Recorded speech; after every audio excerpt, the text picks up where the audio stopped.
오늘 말씀은 사무엘상 말씀입니다. 사무엘상은 사사기가 들어있는 사사시대의 말기를 배경으로 하고 있는 말씀이죠. 사사시대, 즉 여호수아가 죽고 난 이후 새로운 왕인 첫 번째 왕, 초대왕 사울이 즉위하기까지 이스라엘에게 있던 위기를 극복하는 지도자로서 사사들이 약 350년 동안 다스렸던 시기를 말합니다. 성경은 사사 시대를 한 문장으로 표현해주고 있는데요. 그것은 이 시대에는 왕이 없었다라는 것이었습니다. 이는 이스라엘 백성들이 그들의 진정한 왕 여호와 하나님을 버리고 우상을 섬김으로 종교적으로 도덕적으로 타락했음을 드러내주는 것이었죠. 타락한 시대인 사사 시대, 그러기에 이제는 앞으로 왕정 시대가 도래할 수밖에 없음을 예견해 주는 시대였고, 이 시대에 사무엘상이 기록되고 있는 것입니다. 이제 하나님께서 이스라엘 왕으로 택하신 자에게 기름을 부음으로 사사 시대가 마무리되고 왕정 시대로 넘어가는 그 시대의 역사를 다루는 마지막 사사의 이야기인 사무엘에 대한 이야기로 시작되는 말씀인 것이죠. 먼저 1장은 사무엘의 가정과 사무엘의 탄생에 대해서 그 배경을 담고 있는데요. 그중 오늘 말씀, 오늘 본문은 사무엘의 아버지인 엘가나의 족보로 시작하고 있습니다. 1절 말씀입니다. 1절 말씀 제가 읽어드리도록 하겠습니다.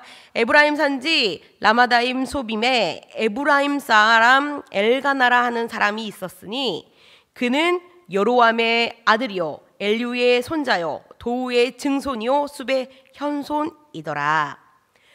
엘가나의 족보를 기록해 주고 있는 것입니다. 그런데 족보를 봐도 사실은 잘 모르겠어요. 왜냐하면 우리가 아는 유명한 사람이 등장하지 않기 때문이죠. 그래서 이 족보를 왜 기록했나 사실은 알 수가 없습니다. 그럼에도 성경에서 족보가 등장한다는 것은 그 혈통의 중요성을 담고 있기 때문에 우리는 이 족보를 다시금 살펴보아야만 합니다. 아무리 봐도 본문에서는 찾을 수가 없으니 엘가나의 조상들이 등장하는 다른 본문으로 우리는 역추적해 가볼 수가 있죠. 역대상 6장 말씀입니다. 역대상 6장 34절부터 38절에 있는 말씀인데요. 제가 이게 좀 길어가지고 이렇게 표현을 해봤습니다. 노란 글씨를 중심으로 좀 보시면 좋을 것 같아요. 34절에 보면 사무엘은 엘가나의 아들이요, 맞죠? 그리고 엘가나는 여로암의 아들이요. 그리고 엘리엘의 아들, 엘리엘은 여기에서 1절에서 말하는 엘리후의 또 다른 이름입니다. 엘리후의 아들이요, 엘리엘은 도아, 즉 도우의 아들입니다. 그리고 쭉 연결되어서 내려가다 보면 이게 어디까지 연결이 되냐면 38절에 그앗, 그는 레위의 아들 이요 레위는 이스라엘의 아들이니라까지 연결되죠. 즉 엘가나는 레위의 아들인 그앗 자손으로 레위 지파임을 명확히 보여주는 족보인 것입니다. 우리가 보는 성경에서는 마치 에브라임 사람 엘가나 이렇게 기록하고 있기 때문에 마치 엘가나가 에브라임 지파인 것처럼 오해할 수 있지만 엘가나는 레위 지파 사람이다. 그리고 단지 그는 에브라임에 지금 살고 있는, 거주하고 있다라는 것을 우리로 알게 한다는 것입니다. 당시 레위 자손들은 다른 지파들과 달리 기업을 분배받지 못했기에 전국에 흩어져 살면서 종교적 직무를 담당했는데 엘가나도 이런 이유로 에브라임에 살던 레위인으로 보이는 것이죠. 사실 사무엘상을 읽으면서 엘가나의 족보는 그리 큰 관심을 두지 않습니다. 그러나 사무엘상의 저자에게 있어서는 이것이 중요한 기록이었습니다. 가장 중요한. 그러기에 사무엘상 1장 1절에 먼저 이것을 기록해 주고 있는 것이죠. 그럼 도대체 무엇이 중요한 것일까요? 당시 유대 사회에서 족보는 올바른 계승권자임을 확증하는 것이었습니다. 마치 예수님의 족보가 예수님이 다윗의 자손으로 메시아로 오셨다는 것을 확증시키는 것처럼 중요했다라는 것입니다. 그러기에 저자는 엘가나가 레위의 후손이고 이에 사무엘도 레위 지파임을 먼저 명확히 보여주며 시작합니다. 이는 후에 사무엘이 성막에 거주하는 것에 대한 정당성을 주는 것이었고, 또 엘리와 그 두 아들이 죽었을 때에 제사장으로 사무엘이 세워지는 것에 대한 근거를 처음부터 명시해주고자 하는 것이었죠. 쉬운 말로 사무엘이 레위인이었다는 것을 먼저 전제를 깔고 시작하므로 이후 나올 논란에 대해서 그런 어려움이 없게끔 저자는 기록해 주고 있는 것입니다. 그럼 엘가나, 사무엘의 아버지인 이 엘가나는 어떤 사람이었을까요? 3절입니다. 이 사람이 매년 자기 성읍에서 나와 실로에 올라가서 만군의 여호와께 예배하며 제사를 드렸는데 엘리의 두 아들 홈니와 비느하스가 여호와의 제사장으로 거기에 있었더라 라고 기록해 주고 있습니다. 엘가나에 대해서 성경은 기록하는 거예요. 그는 온 가족을 데리고 매년 실로로 가서 예배를 드리는 자였다라고요. 자신이 이미 레위인이기 때문에 종교인으로서 스스로 살고 있는 에브라임 지역에서 예배드릴 수 있는 자였으나 그는 그러지 않고 실로로 갔다는 거예요. 매년. 왜냐하면 당시 하나님의 궤가 실로에 있었기 때문입니다. 그렇기 때문에 하나님의 임재하심의 장소, 그것을 사모한 엘가나가 자신이 있는 곳에서 예배 드리는 것도 좋지만 매년 1년에 한 번은 꼭 온 가족을 데리고 실로에 올라가 예배를 드렸다라는 것이죠. 하나님을 만나기 위해 하나님 아는 일에 열심을 내었다는 것. 자신뿐 아니라 온 가족이, 자신의 온 가정이 하나님 앞에서 신앙을 잃지 않도록 그 가정을 세우는 자였음을 보여주는 단서입니다. 그렇게 사실은 하나님은 엘가나라는 가정을 택하셨어요. 지금 대제사장인 엘리의 가정이 아니라요. 3절은 이를 비교해 보여주기 위하여 일부러 기록을 집어넣은 겁니다. 엘가나 가정에 대해서 설명하면서 그 뒤에 엘리의 가정에 대해서도 기록해주고 있는 거예요. 그의 가정, 엘리의 가정은 어떻습니까? 엘리의 가정에는 홈니와 비느하스라는 자녀가 있었고 그들은 제사장의 직무를 행하고 있었던 자들입니다. 사실 우리가 보면 엘가나, 한 지방에서 있던 레위인과 대제사장 집안은 비교할 수조차 없을 만큼 작고 크고 이렇게 딱 두드러져 보이는 집안인데도 이거를 일부러 비교해서 보여주는 거예요. 왜냐하면 엘리의 가정에 문제가 있었기 때문에요. 성경은 이들에 대해서 기록합니다. 여호와를 알지 못했다라고 말입니다. 누구보다 하나님을 알아야 되고 섬겨야 될 제사장의 가정이지만 하나님을 알지 못했다. 하나님을 알지 못하니 하나님께 드리는 제사를 가벼이 여기고, 이 장에서 계속해서 등장하는 내용이거든요. 제사를 드리기도 전에 제물을 빼앗고 자기 배를 불리며 예배를 멸시하는 자녀들, 그런 가정이 되었다 하는 것이죠. 그러기에 하나님께서는 엘리의 가정을 버리시기로 작정하시며 하나님께 신실한 엘가나의 가정을 세우시기로 하십니다. 바로 사무엘을 통해서요. 하나님이 원하시는 가정은 하나님을 알기에 힘쓰는 가정입니다. 하나님이 세우시는 가정은 하나님께 예배하는 가정입니다. 아무리 좋은 신앙의 혈통이고 아무리 좋은 신분과 높은 직책이 있다 하더라도 그 자녀들이 하나님을 알지 못한다면 그 신앙 없음을 바로 잡고 받지 못한다면 결국 버림받는 가정이 되고 맙니다. 그러기에 성도 여러분, 우리들은 엘가나와 같은 신앙의 세대주로서 하나님을 아는 일에, 예배 드리는 일에 힘쓰시기를 바랍니다. 우리의 자녀들이, 우리의 가정이 계속해서 하나님께 세워지도록 신앙에 열심을 내시는 분들이 되기를 바랍니다. 신앙으로 가정을 세우는 엘가나였지만 그렇다고 그가 완전한 자는 아니었습니다. 신앙의 열심은 있었지만 자신도 모르게 죄악된 세상을 따라 행한 것이 있었던 것입니다. 바로 두 아내를 취한 일이지요. 하나님은 창조 당시부터 일부 일처의 결혼 제도를 명하셨습니다. 더군다나 엘가나는 레위인이 아닙니까? 레위인의 결혼은 율법에 따라 더 까다로웠는데요. 그것은 같은 레위 사람의 처녀 중 한 사람과만 결혼을 해야 한다는 것이었습니다.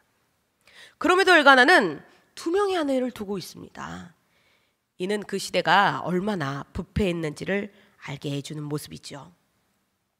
가나안 사람들의 영향을 받아 일부 다처제가 보편화된 사회에서, 음란과 타락이 판을 치는 세상에서 레위인이라고 할지라도 2명의 부인을 두는 것쯤은 죄도 되지 않는 것, 그러한 시대에 살아가고 있었던 것입니다. 그러니 아무런 꺼리낌 없이 2명의 아내를 둔 거예요. 매년 실로로 찾아가 예배를 드릴 정도의 신앙인이었으나 어느덧 하나님의 명령은 사라지고 인간의 타락이 보편화된 상황에서 물들어 버림으로 그렇게 죄를 따라가는 자가 되어버린 것입니다. 마치 요즘 우리 시대의 신앙인들의 모습과 같습니다. 거짓이, 교만이 자랑이 되는 세상이니 어느덧 세상에 물들어 거짓이 죄가 아닌 것처럼, 교만이 죄가 아닌 것처럼 너무도 쉽게 죄를 짓는 모습들이 있습니다. 근데 그런 모습들이 혹시 우리의 모습은 아닌지 돌아보길 원합니다. 신앙의 열심은 있으나 때로는 시대를 따라가는 모습은 없는지, 엘가나와 같이 어느새 이건 괜찮겠지 하며 나의 욕망을 따라 사는 것은 없는지 스스로 살펴보기를 원합니다. 왜냐하면 이런 일들로부터 고난이 시작되기 때문입니다. 괜찮겠지 넘긴 죄로 인해 어려움이 시작되기 때문입니다. 엘가나는 자신의 욕망 때문에 선택한 이 일로 말미암아 가정 안에 2명의 아내들 사이에는 분열과 대립이 일어나게 되었고, 가정 내에서는 끊임없는 불화가 생기게 되었습니다. 여러분, 고난의 시작은 죄 때문입니다. 분열과 대립, 불화는 욕망을 이루려 했던 죄의 결과입니다. 엘가나와 같은 레위인, 하나님께 속한 자들도, 신앙이 있는 자들도 타락한 시대에 살다 보니 그곳에 어느덧 물들어 짓게 되는 죄 때문이라는 것입니다. 그러니 여러분, 혹시라도 삶에 고난이 있다면, 그것이 나의 죄 때문이라면 빨리 회개하시며 돌아오기를 바랍니다. 그것이 잘못된 선택이었음을 고백하며 다시는 세속에 휩쓸려가지 않도록 다시 하나님 말씀 가운데 서 있도록 기도로 나아가시기를 바랍니다.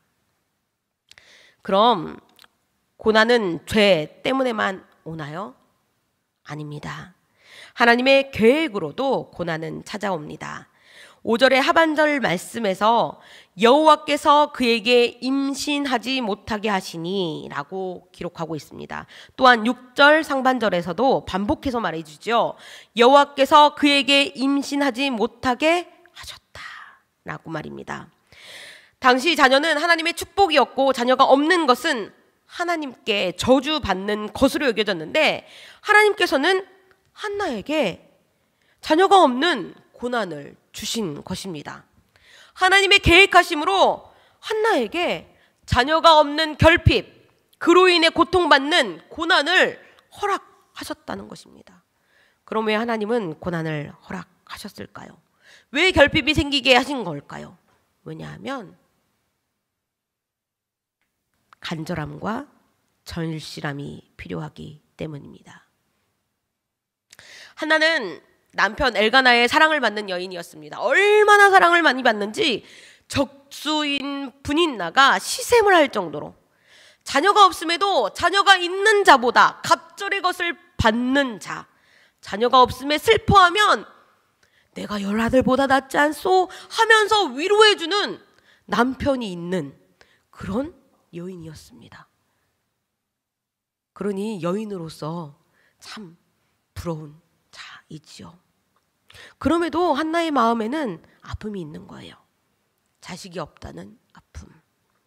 남들이 자녀가 없어도 남편이 사랑해 주는데 그럴지 몰라도 아닌 거예요. 자신 안에 채워지지 않는 갈급함이 있는 거예요. 또한 그것으로 적수인 분인나가 공격의 대상으로 삼고 한나의 마음을 찌르며 공격해 상처가 되는 것입니다. 괜찮아지다가도 다시 아픔이 돼요. 잊고 지내다 해도 다시 고통이 되어 돌아옵니다. 한나에게뿐 아니라 사람들에게는요, 각각 자신에게 결핍이 있습니다. 자신들만의 고난이 있는 거예요. 남들이 보기에는 괜찮아 보여도, 또 스스로 괜찮다고 해보아도 계속해서 나의 마음을 찌르는 상처가 되는 고난, 마음 한가운데가 텅 빈 것 같은 결핍이 말입니다. 그런데 그것이 죄의 결과가 아니라면, 하나님의 계획하심이라면, 하나님은 왜 우리에게 이러한 고난을 주시는지, 왜 이렇게 해결되지 않는 마음과 상황을 주시는 건지 묻게 되는 것입니다. 왜 그럴까요? 하나님을 찾으라고요. 하나님께 간절함으로 나아오라고요. 절심함으로 엎드려 기도하라고요. 하나님은 그렇게 우리를 결핍으로 부르시는 것입니다. 우리가 알다시피 한나는 자신의 결핍을 가지고 하나님께 엎드립니다. 하나님께 간절히 기도합니다. 그리고 결핍이 아니었다면 하지 않을 서원의 기도를 드리지요. 사무엘상 1장 11절 말씀입니다. 서원하여 이르되 만군의 여호와여, 만일 주의 여종의 고통을 돌보시고 나를 기억하사 주의 여종을 잊지 아니하시고 주의 여종에게 아들을 주시면 내가 그의 평생에 그를 여호와께 드리고 삭도를 그의 머리에 대지 아니하겠나이다. 자녀를 하나님께 나시린으로 드리는 서원을 하는 겁니다. 만일 한나에게 처음부터 사무엘이 태어났다면 과연 그 아이가 성전에 살며 이후 제사장의 일을 감당할 수 있었을까요? 아니요, 그러지 못했을 겁니다. 민족의 지도자이며 마지막 사사로서의 일을 감당할 수 없었을 것입니다. 그러게 하나님, 한나의 절실함이 필요하셨고 한나의 간절함이 필요하셨던 것입니다. 그녀가 다짐하고 결심하고 헌신하고 결단할 수 있도록 그녀에게 결핍을 허락하시면서요. 사람은 간절해져야 결단해요. 절실해야 헌신합니다. 유명한 예화가 있지요. 95개조 반박문으로 유명한 종교개혁자 마틴 루터. 그가 하루는 집에 가는데 길에서 자신의 옆에 벼락이 떨어지는 것을 보고 죽음의 공포를 느끼며 기도하게 됩니다. 살려만 주시면 제가 수도자로 살겠습니다. 하나님께서는 간실함과 절실함이 필요하기에 고난과 결핍을 사용하시는 거예요. 갈급하지 않으면 인간은 하나님을 찾지 않으니까요. 결핍이 없으면 하나님과 상관없는 사람이 되어 버리니까요. 그러기에 하나님은 오늘도 우리에게 결핍을 허락하십니다. 그러기에 여러분, 결핍은 하나님의 은혜입니다. 우리로 하나님을 찾게 하시는 은혜, 우리를 부르시는 은혜, 하나님의 계획에 우리와 함께 하시려는 은혜입니다. 우리 다 같이 고백해 봤으면 좋겠습니다. 결핍이 은혜입니다. 결핍은 은혜입니다. 결핍은 하나님께서 우리에게 주시는 은혜입니다. 한나에게 자식이 없다는 결핍이 있었다면 부닌나에게는 사랑받고자 하는 결핍이 있었습니다. 남편의 사랑에 대한 결핍. 지금 어른들에게 말한다면 아유 뭐 남편 사랑이 뭐가 필요해, 자식만 있으면 되지, 그러실 수도 있겠습니다. 뭐 나 때는 먹고 살기 힘든데 뭐 그냥 정으로 사는 거지. 그러나 부닌나에게 이것이 참으로 큰 아픔이 되었습니다.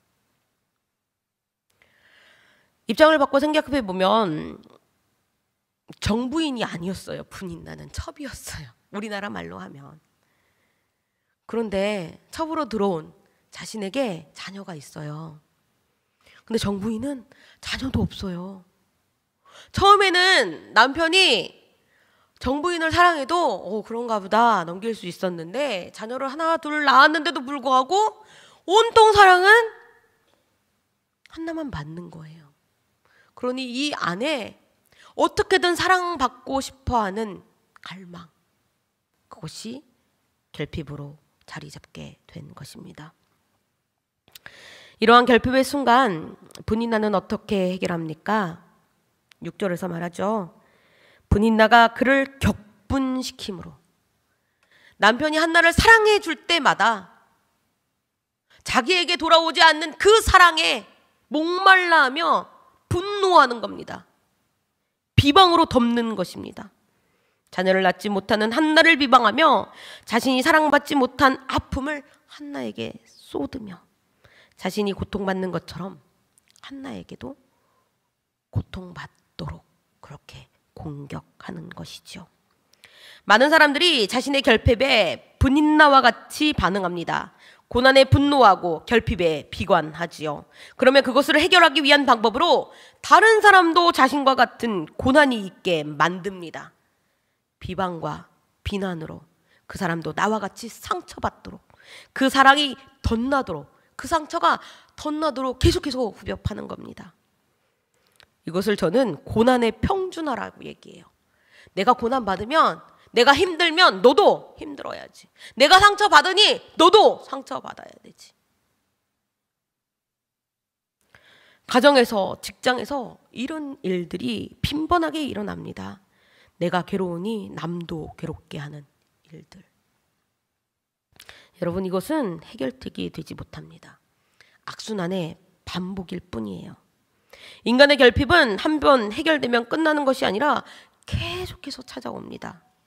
때로는 사람들의 도움으로 채울 수 있는 단순한 것들도 있지만 사람의 도움으로 채울 수 없는 복잡하고 심리적인 것들이 더 많이 찾아오는 거예요. 그럴 때마다 어떻게 하시겠냐는 것이죠. 한나와 부닌나의 고난에 대한 반응과 그 결과를 보며 저는 사사시대의 순환 구조가 떠올랐습니다. 그림 한번 보여주실래요? 사사시대에 우리 아마 많이 들었을 거예요. 제가 그림을 그리다 보니까 좀 엉성해도 보시면 평안할 때 그 평안이 하나님 주시는 은혜인지도 모르고 죄를 짓게 되는 인간, 그리고 그 죄에 억압받고 빼앗기고 전쟁이 일어나 모든 것을 잃게 되면 그제서야 하나님 잘못했어요 회개하는 인간들이죠. 그리고 하나님께서 다시 구원을 주시고 평안을 주시고 다시 죄를 짓고 이렇게 반복되는 사사시대의 구조입니다. 그런데 한나의 결핍에서 이런 것들이 떠올랐어요. 한나의 고난과 결핍을 보면 그 다음 장, 한나에게서 고난과 결핍은 기도로 나아가는 방향이 되었습니다. 그리고 기도하여 하나님이 응답을 주시죠. 바로 사무엘이라는 기도의 응답, 은혜를 주신 겁니다. 그 은혜에 만족하게 되고 2장에서 나오는 것처럼 한나는 기쁨의 찬양, 감사의 기도를 올리게 되죠. 한나와 같이 그 고난에 대해 기도로 반응하는 사람들은 계속해서 이 은혜의 서클을 반복할 수 있어요.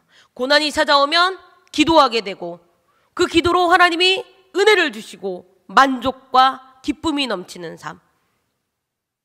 고난이 찾아올 때마다 기도로 나아간다면 이 은혜의 서클을 계속해서 그릴 수 있게 되는 겁니다. 그런데 분인나는요, 마지막 장이요, 분인나에게 고난과 결핍이 오니 아닌 거예요. 기도로 나아가지를 않는 거예요. 사람들을 비방하며 분노하며 끝내는 거예요. 그러니 어떠한 은혜도 받을 수가 없게 되는 것이죠. 그러면서 생각하게 되었습니다. 나는 과연 고난의 순간 어떤 길로 나아가고 있나? 그러면 여러분들에게도 질문을 드립니다. 여러분들은 어떤 길로 나아가고 계십니까? 어디에 계십니까?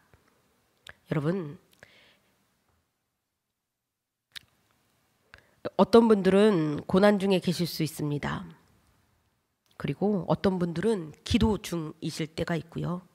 또 다른 분들은 기도에 응답을 주신 하나님의 은혜를 누리고 있고 그 은혜에 만족하며 감사하는 분들도 계실 수 있습니다. 그러나 아시겠지만 인생은 한 번의 고난만 찾아오지 않아요. 크고 작은 고난들이, 크고 작은 결핍들이 계속해서 찾아옵니다. 그럴 때 우리가 해야 할 일은 무엇이겠습니까? 하나님을 찾는 일, 기도하는 것입니다. 그러니 여러분 삶에 결핍이 있다면 하나님이 지금 나를 부르시고 계시는구나 생각하시길 바랍니다. 우리 안에 결핍이 있다면 하나님께서 나의 기도를 듣길 원하시는구나 깨닫기를 바랍니다. 나의 결단을 원하시는구나. 내 헌신을 원하시는구나. 내 다짐의 기도를 받기 원하시는구나. 그렇게 하나님 앞에 나아가시기를 바랍니다. 그리고 여러분 가장 기억하시기로는 이 어느 순간에라도 고난 중에라도 하나님은 여러분과 함께 계십니다.